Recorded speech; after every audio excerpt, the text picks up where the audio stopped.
Bueno, entonces empezamos. El webinar de hoy básicamente tiene dos aristas: prevención de delitos financieros como un mundo global o general, y un poco de manera más específica el tema de blanqueo de capitales. Eh, Lamentablemente, por el tiempo, evidentemente no vamos a poder profundizar tanto como quisiéramos. Como ustedes bien saben, estos temas se estudian ya incluso a nivel de posgrado, de maestría, de diplomado, por lo que hoy queríamos básicamente presentarles un poco de los aspectos generales y aprovechar también para conocer de ustedes mismos de primera mano cuáles son sus necesidades al respecto y que probablemente nos puedan llevar en un futuro a desarrollar de manera específica algún tema relevante que ustedes quieran ver desarrollado de una manera más amplia. Dicho esto, hoy vamos a ver tres grandes bloques. El primero tiene que ver con delitos financieros, básicamente. El segundo con blanqueo de capitales. Y el tercero, que probablemente es la parte que más les interese a ustedes en este momento, es cómo estar preparado, ¿no? Y empezamos. Delitos financieros. ¿Qué es un delito financiero? Bueno, eh, la gente de la Asociación de Especialistas Certificados en Crimen Financiero, de la cual formo parte y soy miembro certificado, tiene una definición que es la que vamos a utilizar para el día de hoy. Básicamente es una acción que en la mayoría de los casos no suele ser violenta y que trae aparejada la obtención, el movimiento, el ocultamiento o el encubrimiento ilegal de dinero u otro tipo de valores mediante el uso de algún tipo de artimañas, artificios, corrupción o engaños para el beneficio del autor o de otra persona, que llámese los cómplices, ¿no? Es una definición bien sencilla, evidentemente es una definición que varía y cambia dependiendo de las características normativas y legales de cada uno de nuestros países, pero creo que es una definición que encierra con claridad un poco realmente qué buscamos cuando estamos hablando de delitos financieros.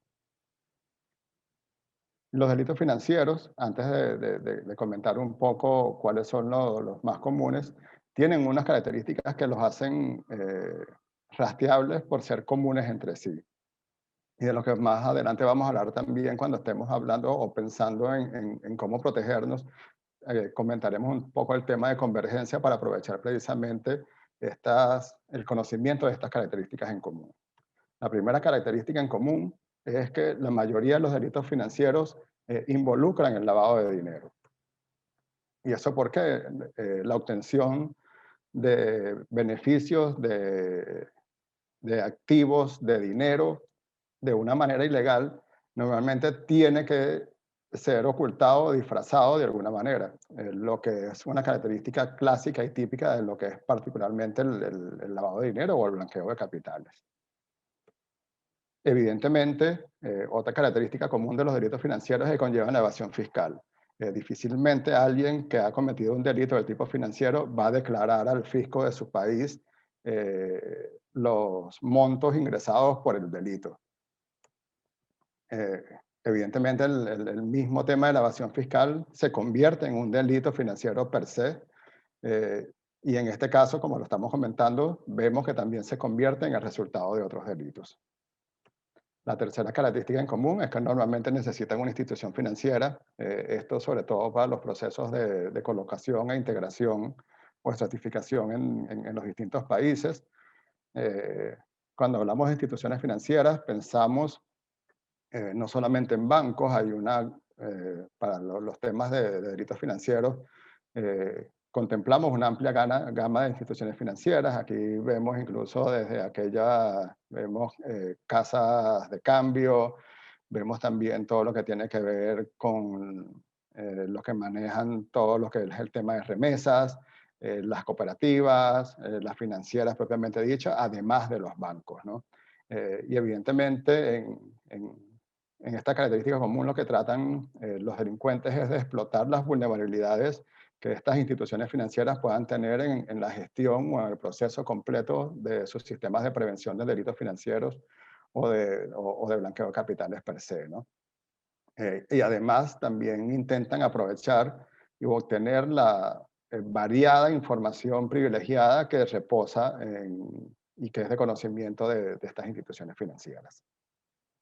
Otra característica clave es que tarde o temprano origina que haya una actuación de las agencias gubernamentales. Una vez que la institución financiera o el afectado por el delito financiero conoce la existencia de dicho delito, activa un proceso de conexión entre la institución financiera o la empresa o el ente que esté afectado con una agencia gubernamental que usualmente es quien se encarga de todo lo que es el proceso de reconocimiento y de recolección de información de todo lo que tiene que ver con el mundo de delitos financieros. Aquí entran unidades como la unidad de activos de las UAF, o la UIF, dependiendo del país donde estemos, y son las que terminan interactuando para recopilar toda la información a nivel nacional e incluso a través de multilaterales a nivel internacional de todos los que son los temas asociados a delitos financieros. Y una última característica en común es que, y quizás la que menos se trabaja en la actualidad, y la que más difícil es de cara a los que nos dedicamos a los temas de gestión de delitos financieros, es que crean una necesidad de recuperación de los activos. Evidentemente, cuando ocurre un delito financiero, hay una pérdida económica que se le ha provocado a alguien.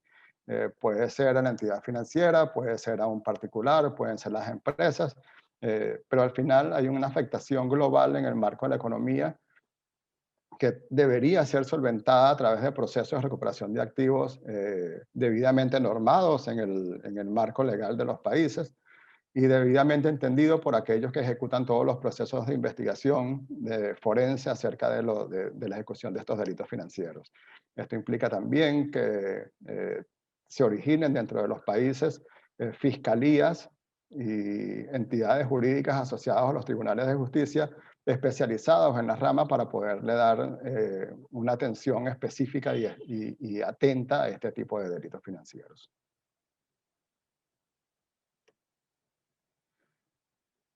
Y algo bastante relevante es que evidentemente la mayoría de los grandes delitos financieros involucran a más de un país.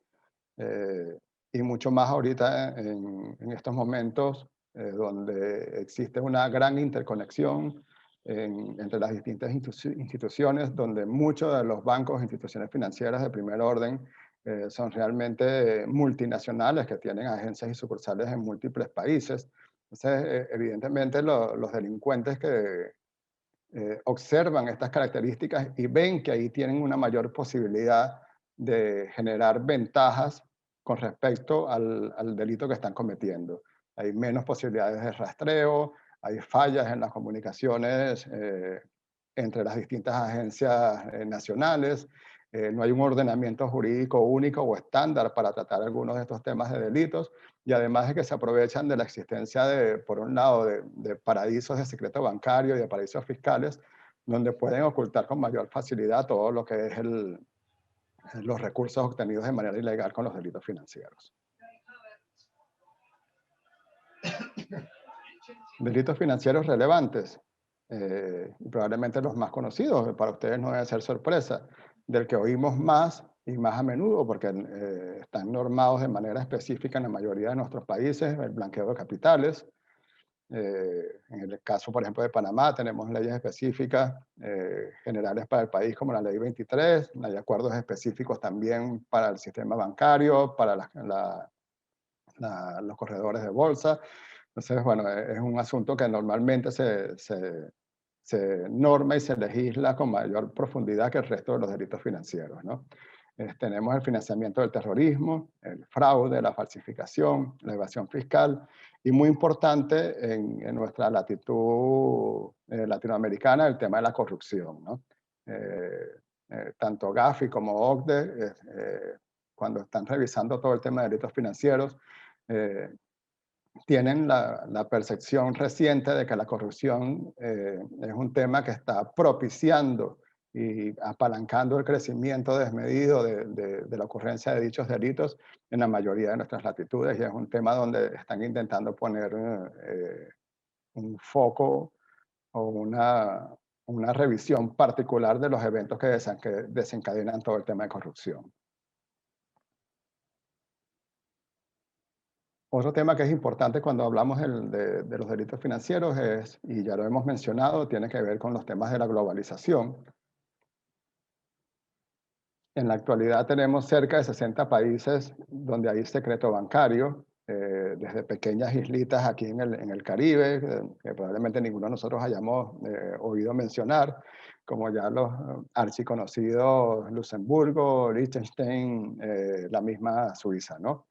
Eh, Estos paraísos de secreto bancario, al igual que los paraísos fiscales, se convierten en un recurso esencial para que los delincuentes puedan llevar a cabo sus delitos, un poco porque lo hacen irrastreable el destino final de sus fondos. Para aquellos que investigan y que tienen la responsabilidad de dar un cubrimiento legal a este tipo de delitos, también hace más complejo el cumplimiento de la ley. Y aquí volvemos al tema precisamente de la existencia o el rastreo intranaciones que tienen que hacer los investigadores para poder dar resolución a la mayoría de los casos que tienen que ver con delitos financieros. Y lo otro que origina de todo este proceso de globalización en el que estamos sumergidos inevitablemente es que obliga a las agencias de un país a tener y a buscar y a obtener efectivamente la cooperación de las contrapartes en otros países, ¿no?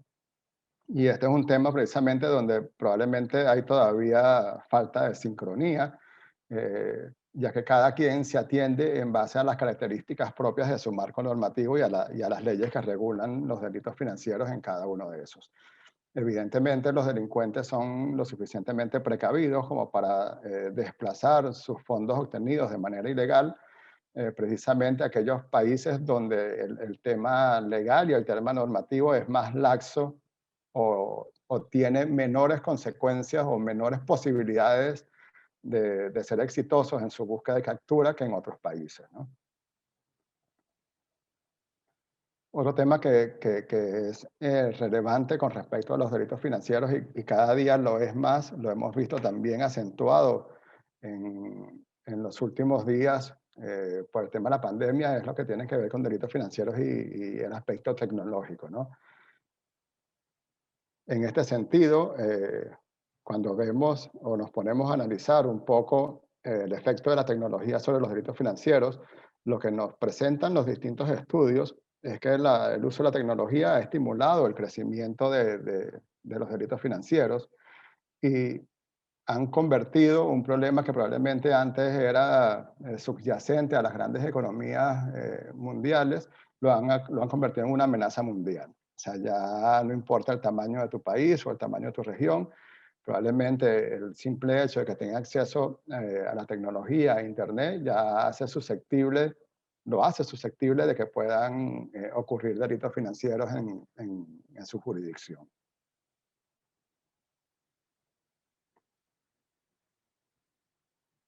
Otra consecuencia de la tecnología es que evidentemente los delitos financieros ahora son más amplios, complejos y evidentemente son más dependientes de la tecnología que antes. eh, y esto es un poco también lo que ha originado que se hayan o que estemos observando todo el tiempo nuevas variantes de delitos financieros que se aprovechan del Internet, de la existencia de redes sociales para acometer sus delitos, ¿no? Y una consecuencia más de la Asociación de Tecnología y Delitos Financieros es que todos los procesos de investigación y aplicación de la ley, así como todo el tema, el marco normativo, se ha visto en la obligación de evolucionar al ritmo de las técnicas o de las tecnologías cambiantes que están adoptando los delincuentes financieros.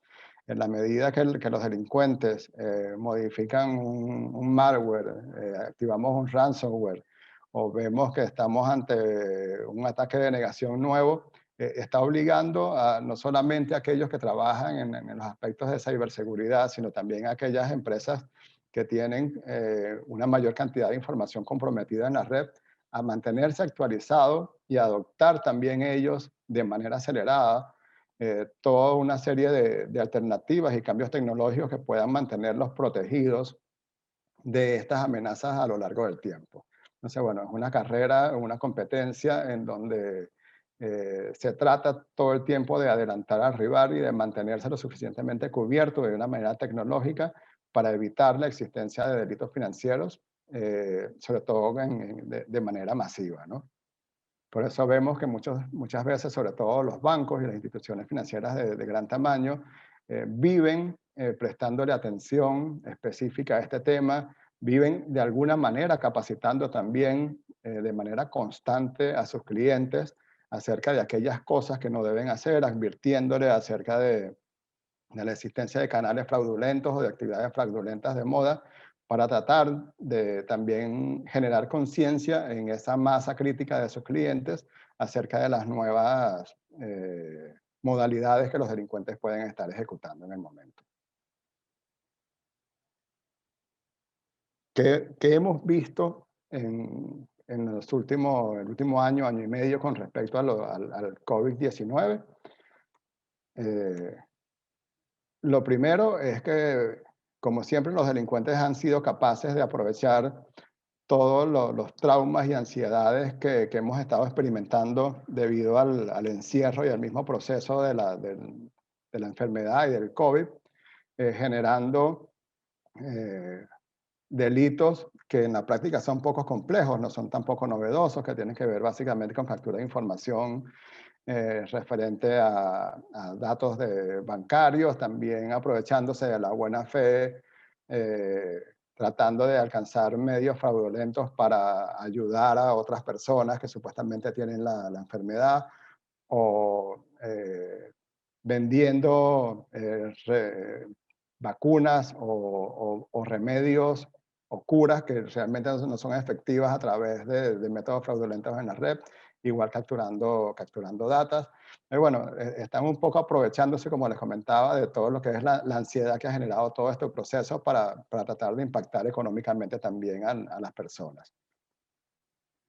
Adicionalmente, también hemos visto que los ataques cibernéticos contra el sector financiero en particular aumentaron cerca de un 238% en el primer semestre del año pasado. Hemos visto un crecimiento acelerado de todo lo que es el uso de ransomware, ataques de denegación de servicios, el compromiso de correos electrónicos e incluso acceso a minería de bases de datos específicas de los bancos, aprovechándose un poco de la misma situación de contingencia a la que han tenido que someterse los bancos para poder atender la nueva normalidad, ¿no?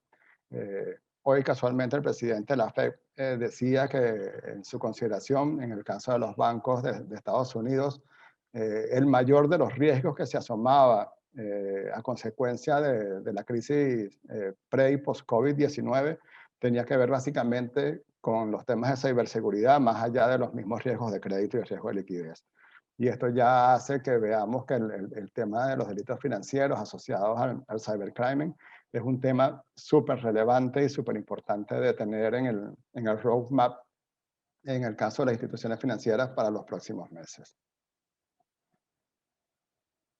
¿Qué ha ocurrido a consecuencia de todo el tema de COVID y los encierros y a lo que ha tenido que haberse sometido a la población? Básicamente también hemos visto un incremento de la banca digital hasta un 50%.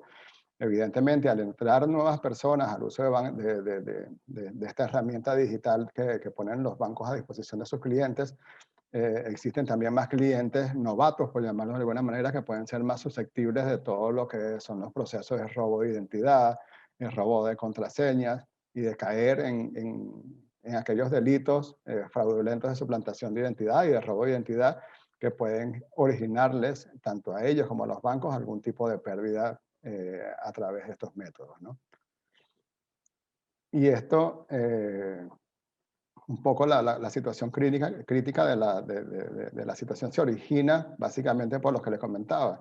Los bancos se han visto obligados a generar o a desembolar sus planes de continuidad de negocio de una manera tan rápida y tan inusual, y así como la misma transición a la que nos hemos visto obligados todos hacia el trabajo remoto, ha sido un factor que incrementa el riesgo asociado a la gestión de personas y de los bancos y de las empresas tecnológicas, que está sabiendo ser aprovechado por los delincuentes financieros y que es una beta que han sabido trabajar, ¿no?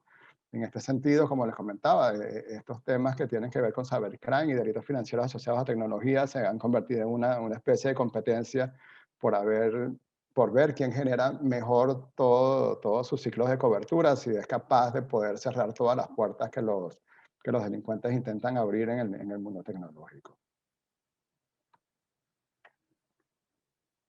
Cerrando un poco el tema de delitos financieros y yéndonos ahora específicamente al tema de blanqueo de capitales, vamos a trabajar un poco viendo por un lado lo que son las definiciones clásicas que dice el GAFI, para ver y sondear de manera relativamente rápida todo lo que tiene que ver con señales de alerta. Entiendo que el tema de señales de alerta es un mundo en sí en el que pudiéramos hablar muchísimo tiempo.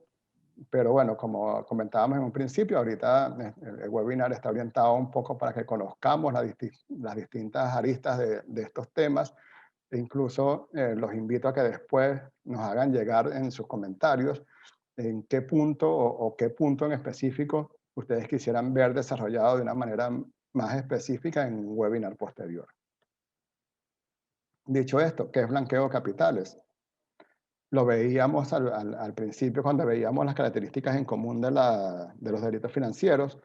Es un elemento indispensable y constante de todos los delitos financieros. Todo aquel delincuente que comete un delito financiero termina teniendo que buscar la manera de integrar sus ganancias ilegales a la economía para que parezcan legales. En este sentido, el blanqueo de capitales no es más que un proceso en el que se trata de ocultar la existencia, la fuente o el uso de los ingresos, o cuando se disfraza su origen para otorgarle una apariencia de legalidad. También se define como un acto de engaño en el control, la gestión o el movimiento de dinero u otros activos que se han obtenido evidentemente por medios ilegales a través de delitos financieros o que proceden de fuentes legítimas pero que se trasladan a otro lugar para poder acometer o financiar una actividad que no es legítima, que es ilegal. Cuando vemos un poco en las directrices que Gafi nos muestra de manera práctica para poder entender o definir si estamos en presencia de un delito de blanqueo de capitales, tenemos los siguientes apuntes. Gafi nos dice, cuando observamos que hay una conversión o transferencia de bienes que ya sabemos que son productos de un delito, con el objetivo de ocultar o disfrazar su origen ilícito o de ayudar a cualquier persona involucrada en la perpetración de dicho delito a evadir las consecuencias legales de sus acciones. Entonces aquí ya estamos hablando de conversión o transferencia de bienes. El segundo punto tiene que ver con el ocultamiento o encubrimiento de la verdadera naturaleza, origen, ubicación, disposición, movimiento, propiedad de bienes o de los derechos relacionados con estos últimos. Nuevamente sabiendo que esos bienes se obtuvieron a través de un delito financiero, de una actividad delictiva.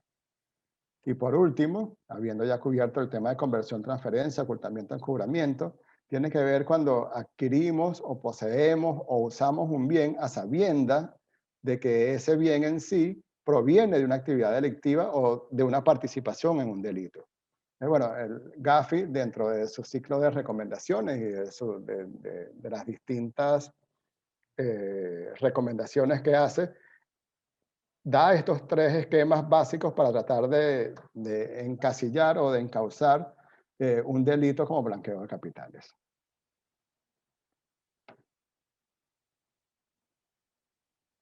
El blanqueo de capitales, como la mayoría de ustedes deben saber, tiene tres etapas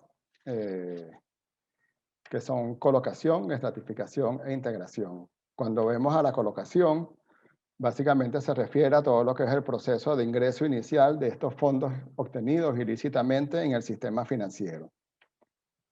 ¿Cómo lo suelen hacer? Hay varios métodos de colocación. Uno tiene que ver con los depósitos estructurados, que es tratando de burlar las limitaciones que los sistemas financieros incorporen a la entrada de dinero ilegal o ilícito, de fuentes ilícitas a sus bancos. Colocan mínimos. Los depósitos estructurados lo que hace es que, bueno, si tengo un máximo de colocación, de $10.000, como por ejemplo es el caso de Panamá. En los depósitos estructurados, yo lo que hago es que en vez de depositar, hacer un solo depósito de $50.000, hago 10 depósitos de 5.000 y los voy estructurando de tal manera de intentar burlar de alguna manera aquellos controles que el sistema tiene establecidos para este tipo de delitos. Otro método de colocación muy usual es el pitufeo. Le doy a una cantidad N de personas vinculadas con el delito pequeños importes de dinero para que ellos hagan los depósitos en distintas cuentas de ese dinero, tratando de incorporarlo de esa manera al flujo de la economía legal. Tenemos también usos de empresas fachadas. eh, Cambiamos, también procuran cambiar el dinero en efectivo por commodities, activos de valor, joyas, prendas, equipos tecnológicos de alto valor. Eh, También se utiliza mucho el cambio de divisas a otros instrumentos financieros. En alguna época se utilizaba mucho el cambiar divisas por cheques de caja o por cheques de viajero. Ese es un tema que últimamente con la aparición de las tarjetas prepagadas ha cambiado el modo delictivo, pero que sigue siendo una vía en algunos países donde todavía estos instrumentos financieros son activos, ¿no? Otro método de colocación que se utiliza mucho es el empleo de porteros o gatekeepers. En este caso, la definición de gatekeepers tiene que ver más con contadores, abogados, agentes inmobiliarios, donde el perpetrador o el delincuente sencillamente intenta incorporar a la economía legal el dinero obtenido de manera fraudulenta o de manera ilegal a través del uso de este tipo de personas, de este tipo de actividades. Evidentemente hay casos también lamentables donde no es una persona, sino hay una institución financiera, un banco, una cooperativa, una casa de empeño, una casa de remesas, donde es también corrupta o cómplice y que se presta también para estos métodos de colocación. Eh, Algo de moda también, hemos empezado a ver que uno de los métodos de colocación que se están haciendo usuales es comprar monedas virtuales, Bitcoin, utilizando efectivo. Para eso están aprovechando un poco los ATM o los cajeros virtuales que hemos visto, empezado a ver en algunas ciudades de la región, donde se puede acceder a la compra de monedas virtuales utilizando efectivo. Si vemos los métodos de estratificación, veamos primero qué es estratificación. La estratificación es aquella etapa donde ya el delincuente empieza a separar lo que son las ganancias ilegales de su fuente y origen, tratando de crear capas de transacciones con múltiples participantes y entidades dentro de la economía. ¿Cómo lo hace? eh, a través de múltiples transferencias electrónicas, una vez que utilizando los métodos de colocación logra tener recursos en sus cuentas, empieza a disgregar este dinero ya colocado en la economía, tratándolo de hacer disperso para evitar que el seguimiento y todos los procesos de investigaciones legales que están asociados al blanqueo de capitales sea más eficiente. En este sentido, vemos enormes cantidades de transferencias electrónicas, tanto locales como internacionales, a cuentas y con propietarios disímiles, muy distintos entre sí, en economías distintas. Lo que hacen es desperdigar toda la masa monetaria obtenida de manera ilegal a través de distintas economías y distintos países para poder evitar su seguimiento más efectivo. Otro método de estratificación es todo lo que tiene que ver con el movimiento complejo de activos. Empezamos a ver la generación o las compras de empresas fantasmas. Se utiliza mucho también, dependiendo de la calidad del marco legal, la apertura de fideicomisos de inversión, donde empezamos a disfrazar, entre otras cosas, el beneficiario final de los fondos a través de fideicomisos en cascadas, Vemos también mucho el uso de cuentas en el extranjero e incluso nos damos cuenta de que también se utilizan empresas legítimas con actividades legítimas para estratificar los fondos obtenidos en el blanqueo de capitales. Cuando hay mercados relativamente profundos, también hemos visto que parte de la estratificación ocurre en la compra o en el uso de títulos, valores e instrumentos financieros de la economía donde se esté desarrollando. Esto permite un poco al delincuente también poder tener diversificado su portafolio de inversiones, aunque parezca mentira, ellos también buscan la optimización de sus recursos.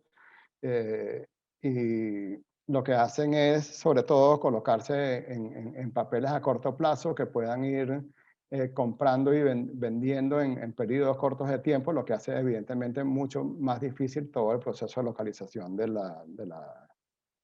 los recursos ilegales.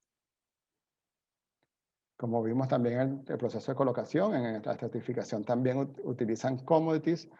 Cuando ya hemos ingresado los recursos de fuente ilegal a la economía, los delincuentes pueden también incorporar commodities, compra de oro, plata, cobre, para poder estratificar sus fuentes.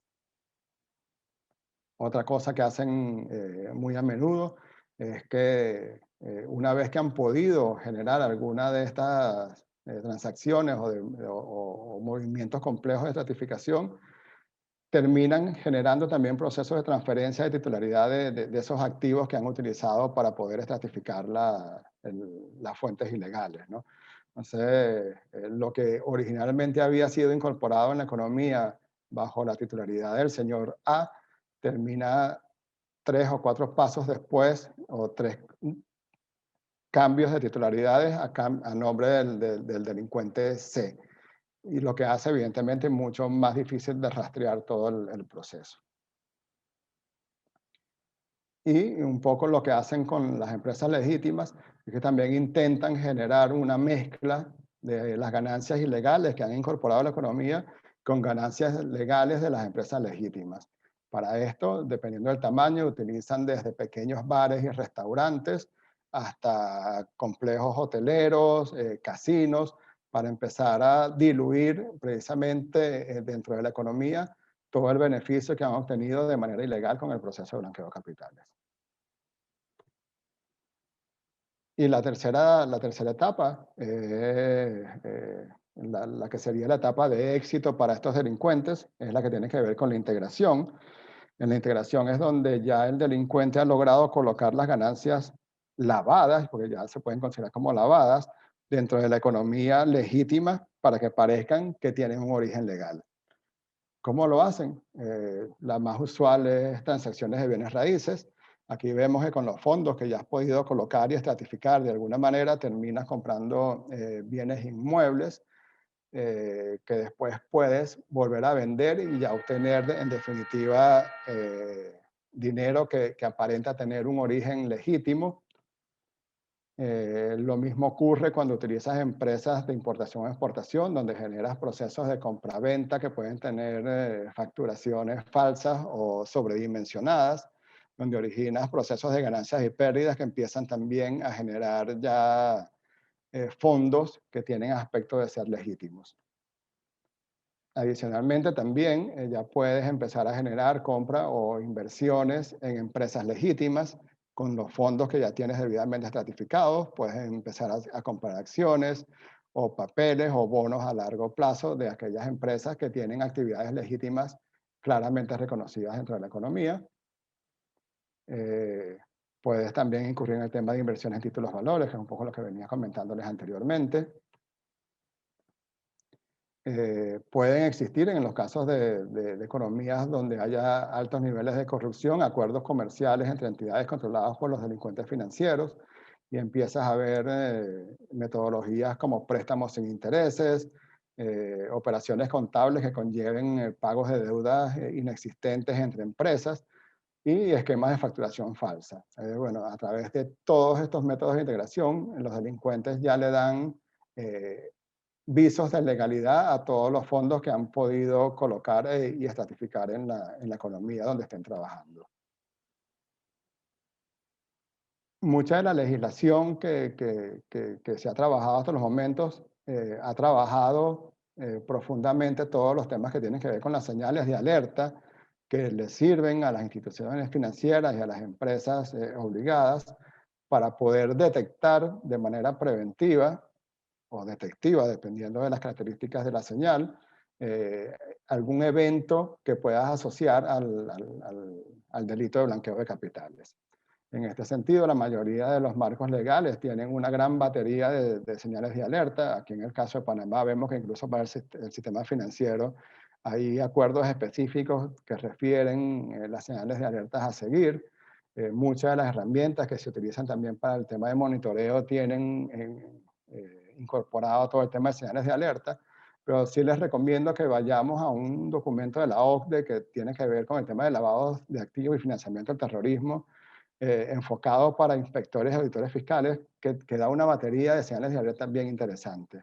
Evidentemente, por un tema de tiempo, no vamos a extendernos mucho en el desarrollo de cada una de las señales de alerta para los distintos individuos o entes que vamos a ver a continuación, pero sí les recomiendo que lo revisen después con calma en sus hogares o en sus oficinas, y es un punto que pudiéramos desarrollar después de manera específica para cualquier otro webinar.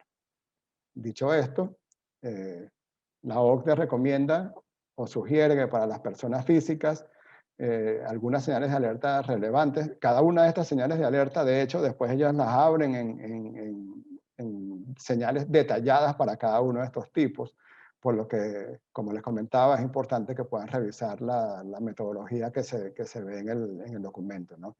Entonces, ¿qué recomienda la OCDE que se vea en el caso de personas físicas? Cuando hay rentas no usuales, cuando observamos aumentos inusuales de patrimonio, cuando incluso vemos incrementos de sus niveles de endeudamiento que no sean usuales. En el caso de las empresas, recomienda que observemos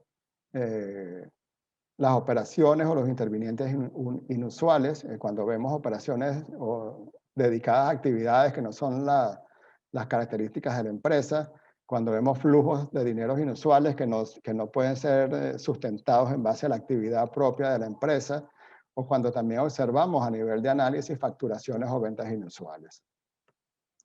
En el caso de las ONGs, nuevamente, cuando vemos que hay alguna operación o un participante en una operación que no tiene que ver en principio con las actividades para las que la ONG se ha registrado, así como lo que es los flujos de dineros inusuales que no estén asociados a la causa para la que la ONG se ha fundado, o que difiera en volúmenes a lo que usualmente esta ONG ha manejado para causas similares. En el caso del sector inmobiliario, hay una batería de alertas también bien específicas.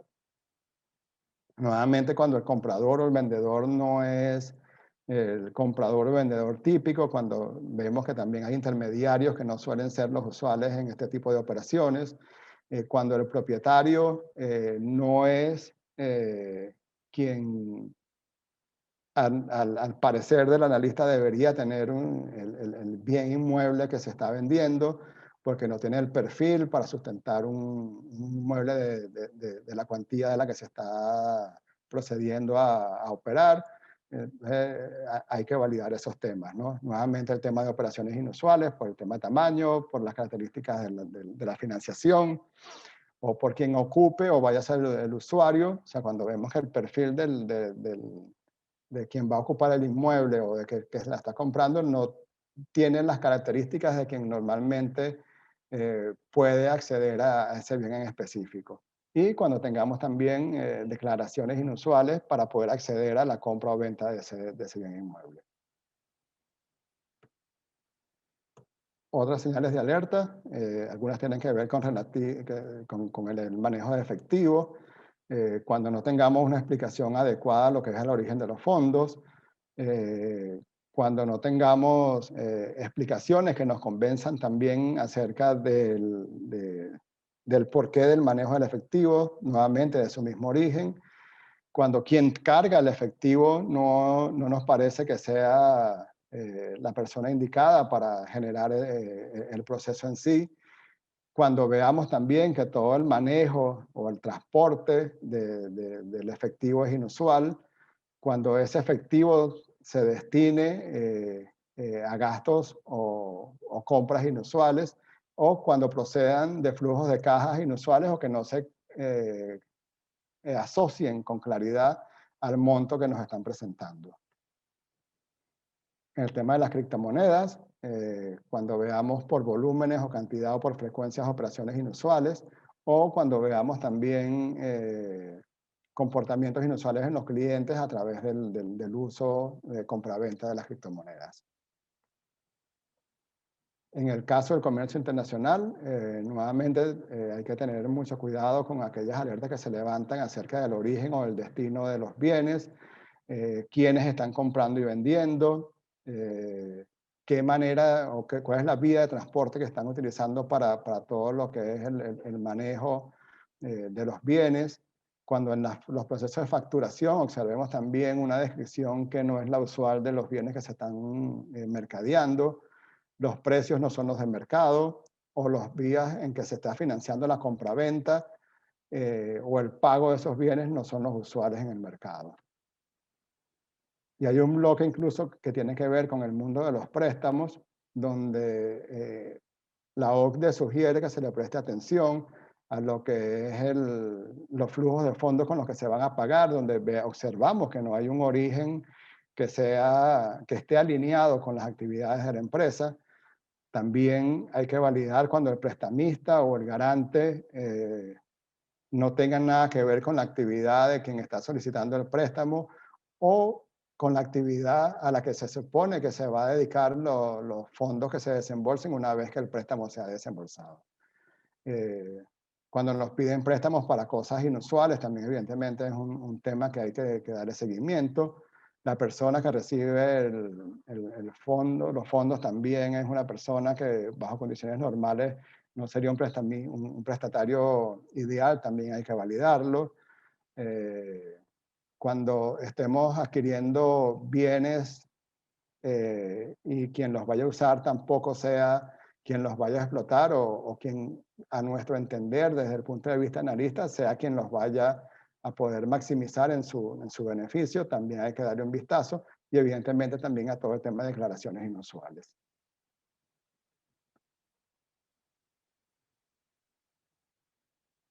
Un punto para el que creo que nos reunimos la mayoría de los que estamos aquí escuchándonos el día de hoy, tiene que ver en cómo estar preparado, ¿no?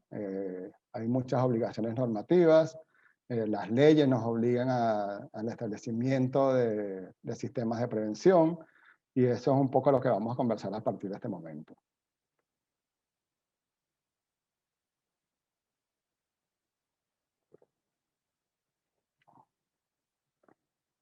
Tenemos todo un bloque de programas de cumplimiento y mecanismos de control.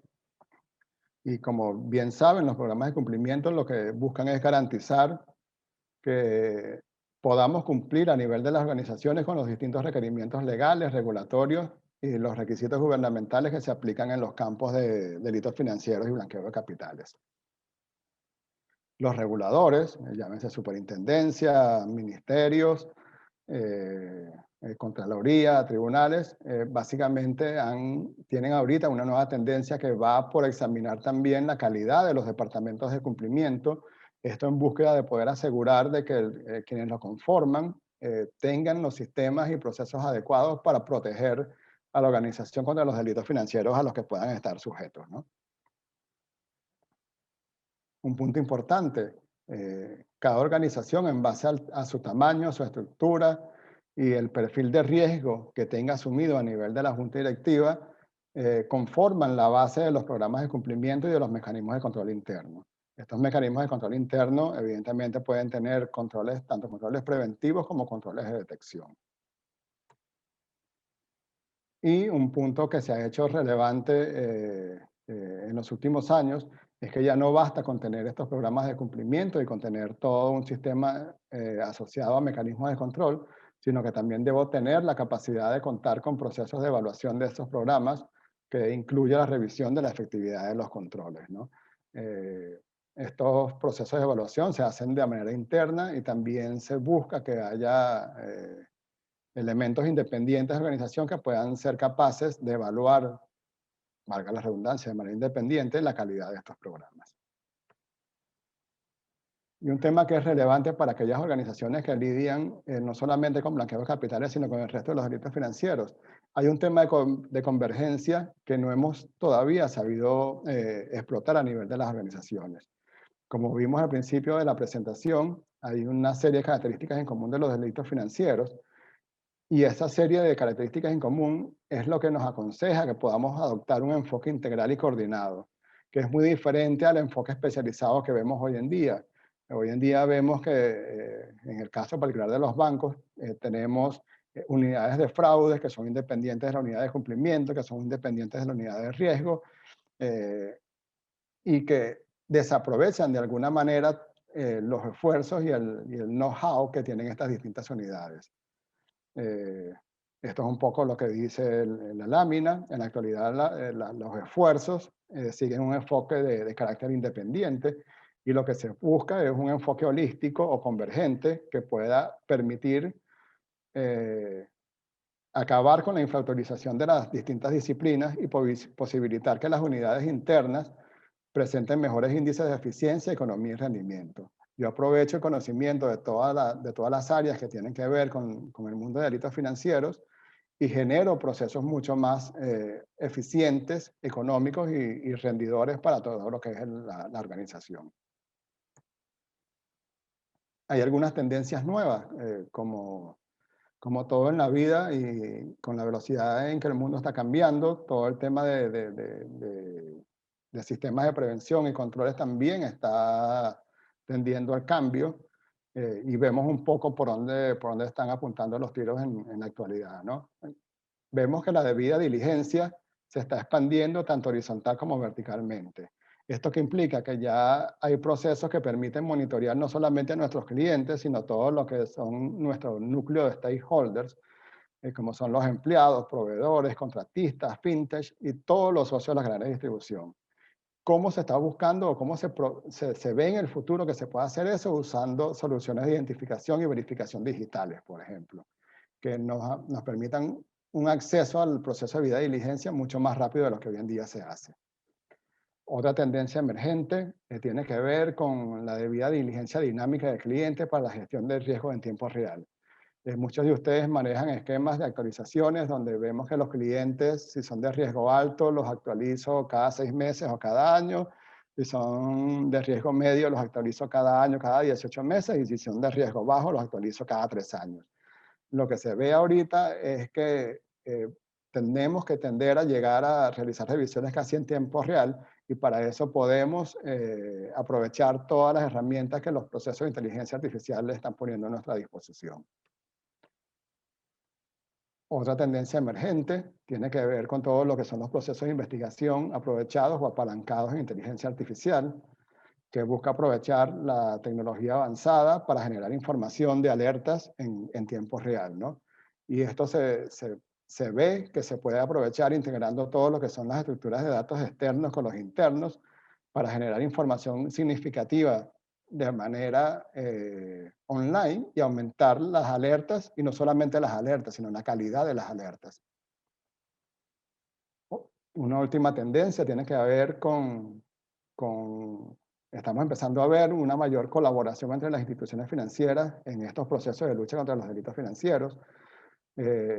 Esto permite que los bancos y las instituciones financieras puedan utilizar los resultados de varias de ellas para poder ajustar y optimizar sus propios modelos de gestión, y además de compartir datos sobre los delitos financieros con los que los han afectado. Esto se logra compartiendo datos de rendimiento y modelos en forma anónima en plataformas de análisis basadas en la nube, generando conocimientos y ajustes de modelos. Entonces vemos que el mundo que pensábamos que era estático con respecto a la gestión de los delitos financieros, los sistemas de prevención, tienen en el horizonte cambios que pudieran cambiar Hasta mañana. la manera en que podemos afrontarlos en el futuro.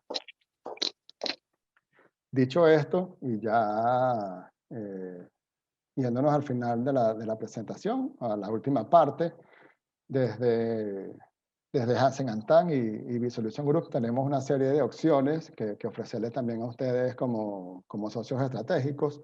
Podemos desarrollar y actualizar sus programas de prevención de blanqueo de capitales, financiamiento del terrorismo, y así como sus sistemas de prevención de delitos financieros. También podemos ayudarlos con los procesos de evaluación de manera independiente de los programas, partiendo de marcos regulatorios, de GAFI, y aprovechando un poco la guía de evaluación de los programas de compliance corporativo del Departamento de Justicia de los Estados Unidos. Y también podemos ir de la mano con ustedes, atendiendo las necesidades de capacitación a sus colaboradores, actualizando sus manuales, apoyándolos en la revisión de procesos, conociendo y ajustando particularmente sus necesidades. Además, Arnoldo nos comentará un poco de lo que tenemos a través de V-Race como propuesta de solución sistematizada y automatizada para todos estos procesos de delitos financieros y blanqueo de capitales. Arnoldo, los dejo contigo. Sí, permítame para cambiar la presentación.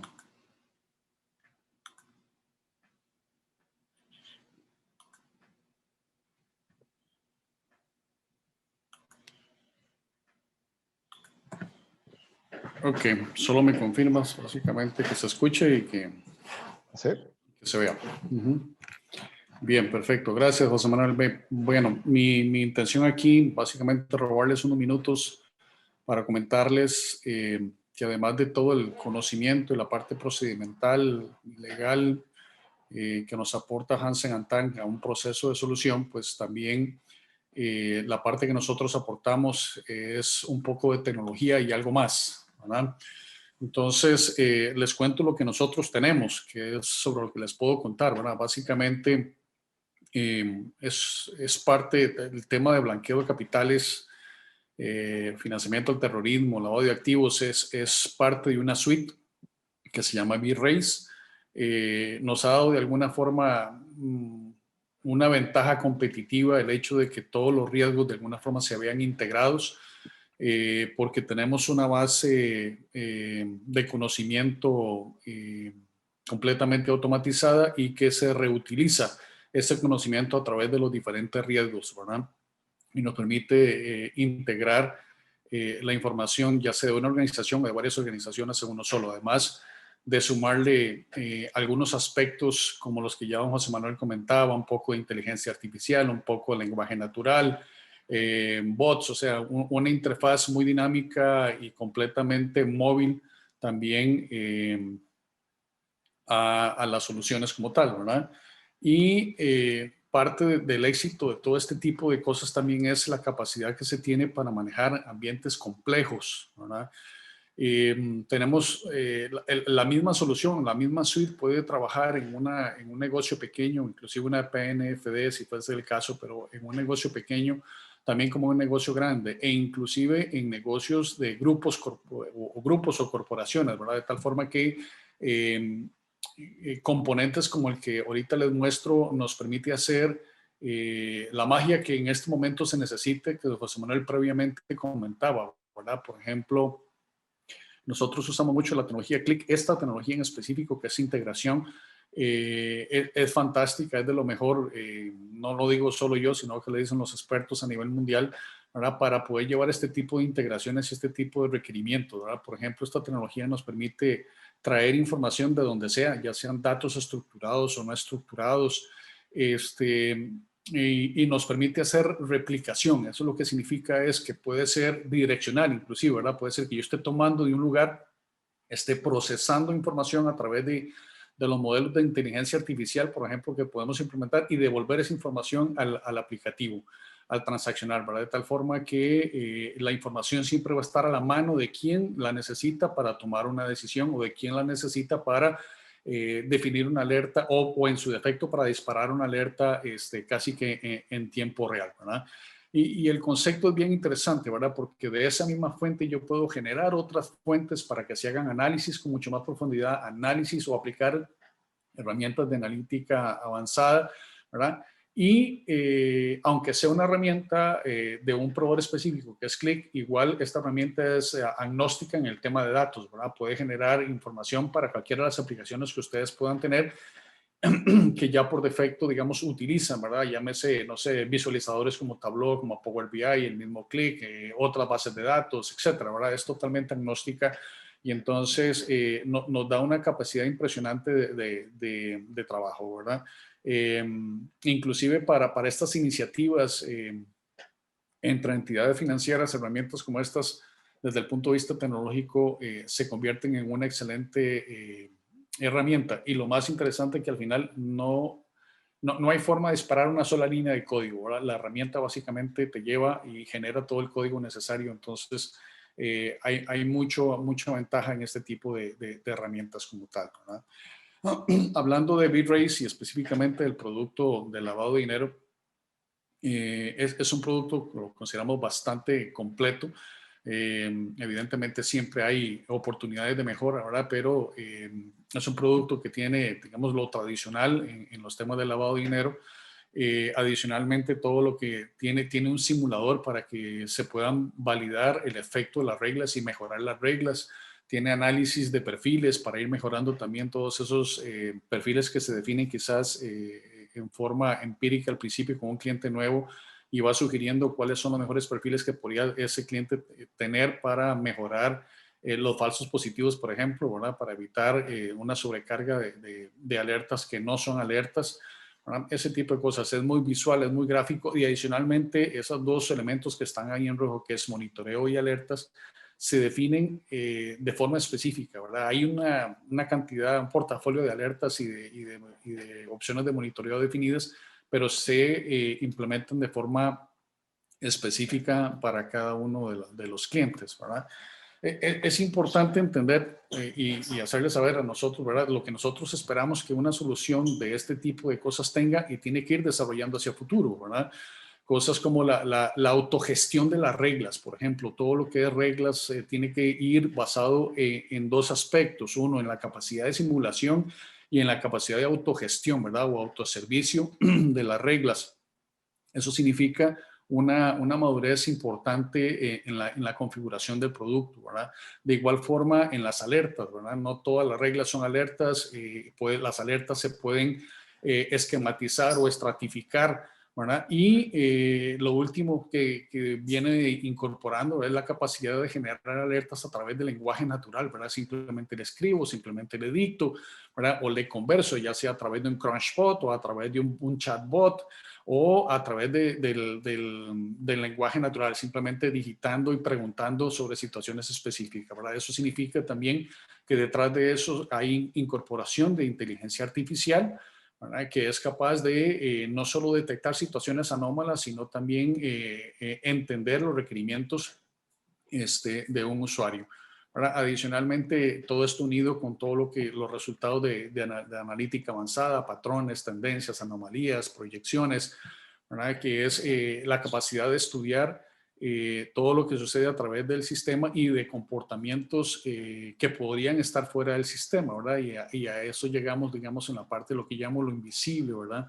La capacidad de hacer scoring con variables endógenas, exógenas, utilizar las mismas listas que normalmente se leen, ¿verdad? Para otro tipo de análisis, la capacidad de hacer correlaciones, mejorar perfiles, inclusive establecer reglas en el back office, ¿verdad? Como la actualización de la información, etcétera, ese tipo de cosas. Y mantener una comunicación constante, ¿verdad? De tal forma que le pueda gestionar o sea un asistente dentro del proceso de lavado de dinero o de la misma oficialía como tal, ¿verdad? A eso se le llama un ambiente colaborativo, ¿verdad?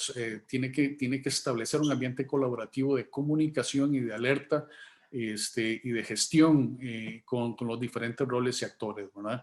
Igual en lo que les comentaba ahora, o sea, la parte de integración, ¿verdad? Poder llevar esta información, yo la tomo, la proceso, pero tengo que tener la capacidad de devolverla, ¿verdad? ¿Para qué? Porque el objetivo al final de todos estos temas es ser lo más proactivo posible, ¿verdad? Entonces, la proactividad empieza en la línea de atención al cliente, ¿verdad? Entonces, si yo logro devolver cualquier tipo de procesamiento, cualquier tipo de perfil, cualquier tipo de scoring, cualquier tipo de resultado generado por estas aplicaciones y lo logro devolver al sistema transaccional para que sea utilizado, ya eso es una tremenda ganancia, ¿verdad? De igual forma, se puede integrar con soluciones omnicanalidad, ¿verdad? De tal forma que cuando un cliente llama, que cuando un cliente manda un chat, que cuando un cliente nos contacta por cualquiera de los canales digitales, yo puedo tener la posibilidad de contar con la información relacionada con los análisis que hacemos en este tipo de situaciones. De tal forma que todo lo que se haga y se procese tenga la capacidad de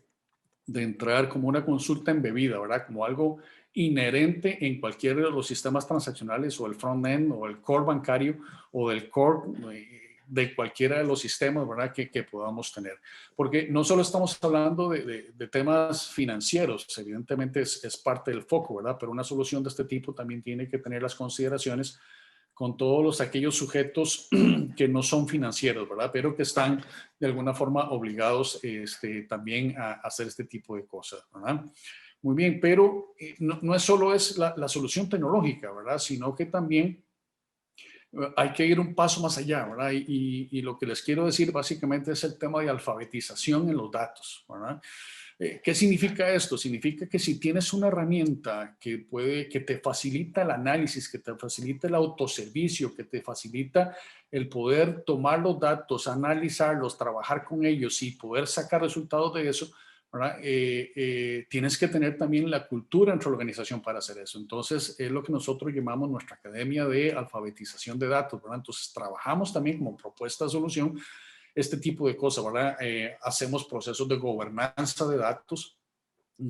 Hacemos procesos, les enseñamos a limpiar datos, si fuese el caso, ¿verdad? Normalmente eso es más técnico, pero también existen herramientas para hacerlo, no fácil, pero sí para hacerlo simple, ¿verdad? Y les enseñamos a tener capacidad interna, ¿verdad? Para poder generar ese conocimiento y para poder generar esos activos de información que son importantes dentro de este proceso, ¿verdad?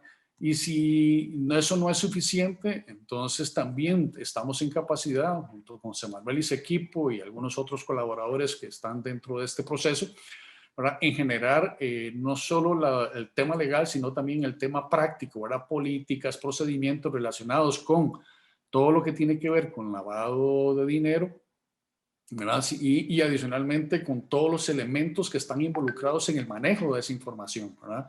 Como lo es la protección de los datos, la confidencialidad, la privacidad, la seguridad de la información en general, ¿verdad? Las reglas de uso compartido, etcétera, etcétera, etcétera. Entonces, eso desde el punto de vista de grupo y desde el punto de vista de solución y como propuesta de solución, junto con todo lo que nos aporta, en este caso, don José Manuel y Hans Salantán, ¿verdad? Es lo que nosotros llamamos una propuesta de solución, ¿verdad? Es todo lo que les quería contar de mi parte. Don José Manuel, no sé si usted tiene algo adicional que quiera comentar, que quiera agregar, si no, pues, dado que ya estamos un poquito pasados, creo, De la del hora. tiempo, podríamos preguntarle a Mari si hay alguna pregunta, alguna sugerencia o algo que quiera más ahondar. O Mari, no sé qué más tienes por ahí. Gracias, Arnoldo. Gracias, don José. Más bien, muchísimas gracias por esta tarde y por esta información. Nada más, bueno, por el momento no tenemos preguntas. No sé si alguno quiere hacerlo directamente o en este momento. Sí, por el momento voy a comentarles que les acabamos de dejar un link para que se registren para efectos de un certificado de participación. Esto porque nos han estado preguntando algunos de los participantes. Entonces, efectivamente vamos a darles un certificado de participación. Igual, vamos a ver, no sé si alguna persona, como les decía, quiere hacer alguna pregunta con respecto a los temas que vimos. Por ejemplo, todo lo que don José nos habló de delitos financieros, nos habló un poco de qué es el delito, sus características, las nuevas tendencias con todo esto del COVID que hemos estado viviendo desde hace un año para acá. Nos conversó un poco sobre el blanqueo de capitales, ¿verdad? Partiendo desde cuál es el concepto de blanqueo de capitales, las diferentes etapas, los métodos y muy, muy, muy importante a todas aquellas señales a las cuales debemos de ponerle atención. Y finalizando su participación con la parte de cómo estar preparados, cómo debemos de prepararnos o estar alertas en cada uno de esos temas. no vimos un poquito sobre los programas, los temas de convergencia, tendencias emergentes. Y cerrando con don Arnoldo, en todo lo que fue la propuesta de solución, ¿verdad? En cual, como él lo decía y como hemos estado conversando, en todo lo que hemos trabajado o estamos trabajando en conjunto, de Solution Group con Hansen y Tania. Entonces creo que ha sido una tarde de mucho conocimiento donde aprendimos bastante. Aquí tenemos un comentario que nos dicen que muchas gracias por su exposición, que dónde podemos encontrar información sobre estadística relacionada a este tema. No sé si don José o don Arnoldo nos puede contestar esta pregunta. Bueno, hay muchos sitios. En el tema específico de fraude lo puedes ver a través de la página de ACFE. En el tema de delitos financieros te invito a que te pases por la página de delitosfinancieros.org, que es la página de nosotros como asociados especialistas en crimen financiero, la ACFCS. Los canales regulares, Gafi, OCDE, tienen estadísticas actualizadas y delimitadas muchas veces dependiendo del tipo de delito financiero que quieras observar. Excelente. Tenemos otro comentario. Bueno, ahí me están diciendo sí vamos evacuando las dudas. Tenemos otro que, bueno, que el agradecimiento. Otra pregunta es que si bien es cierto, nos mencionó mucho o vio muy a fondo la parte de señales de alerta. Entonces, si nos podría regalar como un ejemplo de cuál es esa, esa señal o cuál es la que más deberíamos de tener así como más, como quien dice, la atención. Wow, es que depende mucho de Ujú, la casuística y de quién está intentando ujú, ingresar dinero mal habido a nuestras economías, ¿no? Quizás la clásica es el tema de estructuración, es un tema ujú, en el que los bancos trabajan muchísimo en tratar de detectar cuando un mismo cliente te deposita 10 veces en una misma semana en sucursales distintas, montos por debajo del máximo permitido para que teóricamente no seas ujú, rastreado, ¿no? Esa es una alerta clásica. Otra alerta clásica tiene que ver con el origen de los fondos, cuando vemos que vienen de países que tienen ciertas limitaciones vía OCDE o vía eh, Estados Unidos, que son países de alto riesgo. Eso también es muy clásica. O sea, pero siempre va a depender incluso del país donde se esté originando la consulta y que esté necesitando el tema de señales de alerta. Por eso en la presentación está un poco el link de este tema de consulta de la OCDE, ujú. el documento completo, porque si hay un detalle, incluso para cada uno de los segmentos que se vieron en la presentación, hay un ejemplo específico para cada una de esas casuísticas. Es decir, por temas de tiempo no se quiso traer a la presentación, pero si es un documento que aparte que es libre acceso, es muy recomendable que lo vean.